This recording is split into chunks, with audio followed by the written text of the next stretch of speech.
എല്ലാവരും നോമ്പാചരണം തുടർന്നുകൊണ്ടിരിക്കുന്ന ഈ കാലഘട്ടത്തിൽ ഈ സമയത്ത് ലണ്ടൻ സീസണുണ്ട്, നോമ്പ് കാലം. ഈ സമയത്ത് കർത്താവായ യേശു ക്രിസ്തു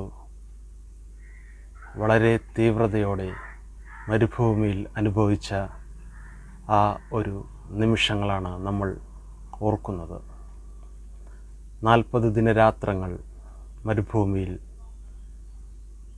അപ്പവും വെള്ളവും ഭക്ഷിക്കാതെ പ്രാർത്ഥനയിൽ ഉപവാസത്തിൽ മുഴുകിയ യേശുക്രിസ്തുവിനെ ബൈബിൾ അല്ലെങ്കിൽ വിശുദ്ധ ഗ്രന്ഥം നമ്മുടെ മുന്നിൽ എടുത്തു കാണിക്കുന്നു. പ്രലോഭനങ്ങളെയും പിശാചിൻ്റെ പ്രവർത്തനങ്ങളെയും അതിജീവിക്കാൻ ഏറ്റവും എളുപ്പമുള്ള മാർഗമാണ് ഉപവാസവും പ്രാർത്ഥനയും എന്ന് നമ്മൾ ക്രിസ്ത്യാനികളെ മാത്രമല്ല എല്ലാവരെയും വീണ്ടും വീണ്ടും പ്രചോദനം നൽകുന്ന ഒരു കാലഘട്ടം, ഒരു നിമിഷങ്ങളിലൂടെയാണ് നമ്മൾ കടന്നു പോകുന്നത്. ഈ നോമ്പ് കാലത്ത് നമ്മൾ ചിന്തിക്കേണ്ട ഒരു കാര്യമുണ്ട്: പ്രലോഭനങ്ങളിൽ വീഴാതെ ഇരിക്കുക.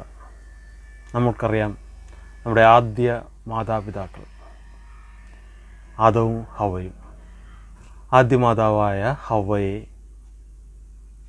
പിശാച് എങ്ങനെയാണ് പ്രലോഭനത്തിൽ വീഴ്ത്താൻ കെണിയൊരുക്കിയതെന്ന് നമുക്ക് നന്നായിട്ടറിയാം.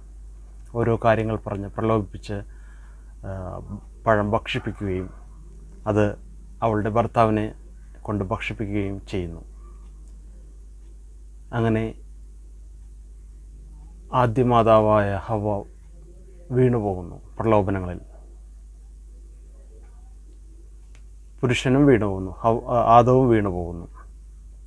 അങ്ങനെ ഒരു പരാജയപ്പെട്ട ഒരു അവസ്ഥയിലേക്ക് നമ്മുടെ ആദ്യ മാതാപിതാക്കൾ വീണുപോകുന്നു. കാരണം പിശാചിന് മനുഷ്യനേക്കാൾ കൂടുതൽ ഫാക്കൽറ്റീസ് ഉണ്ട്. മനുഷ്യന് ബുദ്ധിയും ബോധവും സെൻസിറ്റിവിറ്റിയും, അതായത് ഇന്ദ്രിയ ശക്തികളൊക്കെ ഉണ്ടെങ്കിൽ പോലും അതേക്കാൾ ഉപരിയായിട്ടുള്ളൊരു ശക്തി പിശാചിനുണ്ട്. പിശാച് ഒരിക്കൽ മാലാഖയായിരുന്നു. അതുകൊണ്ട് മാലാഖയുടെ ചില ഗുണങ്ങൾ പിശാചിനുമുണ്ട്.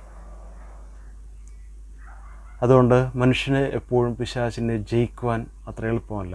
പക്ഷേ ഒരു ട്രാൻസ്ഫർമേഷൻ, ഒരു ആത്മീയ ഉണർവിൽ വരുമ്പോൾ പിശാചിനെ എളുപ്പത്തിൽ ജയിക്കുവാൻ സാധിക്കും. ദൈവിക സാന്നിധ്യം നമ്മൾക്കുണ്ടാകുമ്പോൾ പിശാചിനെ നമുക്ക് ജയിക്കുവാൻ സാധിക്കും. നമ്മൾക്കറിയാം, കടകളിലും മറ്റ് ഷോപ്പിംഗ് മോളിലൊക്കെ പോകുമ്പോൾ അവിടെയുള്ള സെയിൽസ് സ്റ്റാഫ്സ്, ഒരു ഫാമിലി ഇങ്ങനെ കടന്നു വരുമ്പോൾ അവിടെയുള്ള സെയിൽസ് സ്റ്റാഫ്സ് ആദ്യം വിളിക്കുന്നത് ഹലോ മാഡം, വരൂ, ഹലോ സാർ എന്ന് പറഞ്ഞ് ആദ്യം വിളിക്കാറില്ല. ഒരു ഫാമിലിയിൽ ഒരു മാതാവും പിതാവും കുട്ടികളൊക്കെ പോകുമ്പോൾ ഹലോ മാഡം പ്ലീസ് വരൂ. കാരണം സ്ത്രീകൾ പെട്ടെന്ന് അട്രാക്റ്റഡ് ആവാൻ സാധ്യതയുണ്ട് എന്ന് ഈ സെയിൽസ്മാൻ അറിയാം. അതുകൊണ്ടാണ് എളുപ്പത്തിൽ സ്ത്രീകളെ വിളിച്ച് ഇങ്ങനെ കാര്യങ്ങളൊക്കെ സംസാരിക്കുന്നത്. പെട്ടെന്ന് നമ്മൾ ഒരു ചഞ്ചലപ്പെടുന്ന ഒരു മാനസികാവസ്ഥയാണ്.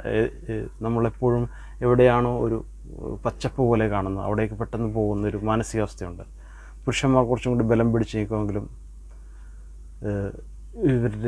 തൻ്റെ ഭാര്യയുടെയൊക്കെ ഒരു വർത്തമാനത്തിൽ അവർ അങ്ങോട്ടേക്ക് പോകാൻ സന്നദ്ധനാകുന്നു. ഈ ട്രിക്കാണ് സെയിൽസ്മാൻസും ഗേൾസൊക്കെ ഉപയോഗിക്കുന്നത്. അപ്പോൾ ഇത് തന്നെയാണ് പിശാചും ആദി കാലഘട്ടത്തിൽ ഉപയോഗിച്ചത്. ഹവ്വയെ ഓടിക്കുന്നു, ഹവ്വയോട് പറയുന്നു ഈ ആപ്പിൾ കഴിച്ചാൽ അതിലുള്ള ഗുണങ്ങളും ഇതൊക്കെ കാര്യങ്ങളൊക്കെ പറയുന്നു. അത് കേട്ട് ഹവ്വ മയങ്ങി വീഴുന്നു. പിന്നെ ഹവ്വയാണ് തൻ്റെ ഭർത്താവിനെ കൊണ്ട് ഇത് കഴിപ്പിക്കുന്നത്. അപ്പോൾ ആദ്യ മാതാപിതാക്കൾ ഒരു പരാജയപ്പെടുത്തപ്പെട്ട സ്ഥലത്താണ്, ഒരു സ്ത്രീയുടെ ഒരു പരാജയമാണ് അവിടെ കാണുന്നത്. ഈ സ്ത്രീ വീണ്ടും വിജയിച്ചൊരു സ്ത്രീയെ നമുക്ക് വീണ്ടും കാണാൻ കഴിയുന്നു ബൈബിളിൽ തന്നെ. ആ സ്ത്രീയുടെ പേരാണ് രണ്ടാമത്തെ ഹവ്വയായ പരിശുദ്ധ കന്യകാമറിയം. ആദ്യത്തെ സ്ത്രീ പരാജയപ്പെട്ടു കഴിഞ്ഞാൽ രണ്ടാമത്തെ സ്ത്രീ വിജയശ്രീലാളിതയാണ്, എന്നും വിജയിക്കുന്നൊരു സ്ത്രീയാണ്. പിശാച് എന്ന ആ ഒരു സത്വത്തിൻ്റെ തല ചവിട്ടി മെതിച്ച ഒരു സ്ത്രീയാണ് പരിശുദ്ധ കന്യകാമറിയം. രണ്ടാമത്തെ ആദം എന്ന് പറയുന്നത് യേശു ക്രിസ്തുവാണ്. യേശു ക്രിസ്തുവും ദൈവപുത്രൻ തന്നെയാണ്, ദൈവം തന്നെയാണ്. പിശാചിൻ്റെ യാതൊരു പ്രവർത്തനങ്ങളും യേശു ക്രിസ്തുവിൽ നടക്കുന്നില്ല എന്നതും വളരെ ഒരു സത്യവും കൂടിയാണ്. അതുകൊണ്ടാണ് നമ്മൾ ആദ്യ മാതാപിതാക്കളിൽ നിന്ന് പുതിയ മാതാപിതാക്കളായ, അതായത് പുതിയ അമ്മ, പുതിയ അപ്പൻ എന്ന് പറയാവുന്ന രീതിയിലാണ് യേശു ക്രിസ്തുവിൻ്റെ അമ്മയായ പരിശുദ്ധ മറിയം കാണുന്നത്. യേശു ക്രിസ്തു എങ്ങനെയാണ് വിജയിച്ചത് അതുപോലെ വിജയിക്കുവാനുള്ളൊരു അവസരം കൂടിയാണ് ഈ നോമ്പുകാലം നമുക്ക് മുന്നിൽ വച്ചു നീട്ടുന്നത്. അപ്പോൾ ഇനിയും വീണ്ടും വീണ്ടും പിശാചിൻ്റെ മുമ്പിൽ പരാജിതനാവാതെ നല്ല ഒരു ക്രിസ്തു അനുയായിയായി ജീവിക്കുവാൻ ക്രിസ്തു നമ്മളെ പഠിപ്പിക്കുന്നു. എങ്ങനെ? ഉപവാസവും പ്രാർത്ഥനയും വളരെ വലിയ ഒരു വില കൊടുത്ത് വാങ്ങേണ്ട ഒരു പുണ്യം കൂടിയാണ്, ഒരു കാര്യവും കൂടിയാണ്. അങ്ങനെ വെറുതെ എല്ലാവർക്കും പ്രാക്ടീസ് ചെയ്യാൻ പറ്റുന്നില്ല. കാരണം എപ്പോഴൊക്കെയാണോ ഉപവസിക്കാൻ തീരുമാനിക്കുന്നത് അപ്പോഴൊക്കെ നമ്മൾ പരാജയപ്പെടും. എപ്പോഴൊക്കെയാണോ നമ്മൾ പ്രാർത്ഥിക്കാൻ ശ്രമിക്കുന്നത് അപ്പോഴൊക്കെ നമ്മൾ പരാജയപ്പെടും. അതുകൊണ്ട് ഇത് പൈസ കൊടുത്ത് വാങ്ങാൻ പറ്റുന്ന, അല്ലെങ്കിൽ ഷോക്കേസിൽ വെക്കാൻ പറ്റുന്ന ഒരു കാര്യമല്ല. ഇത് വളരെ ആത്മാർത്ഥമായിട്ട് നമ്മൾ തന്നെ ശ്രമിക്കണം. അത് അത്ര എളുപ്പമല്ല, വലിയ വില കൊടുക്കേണ്ട ഒരു കാര്യം കൂടിയാണ്.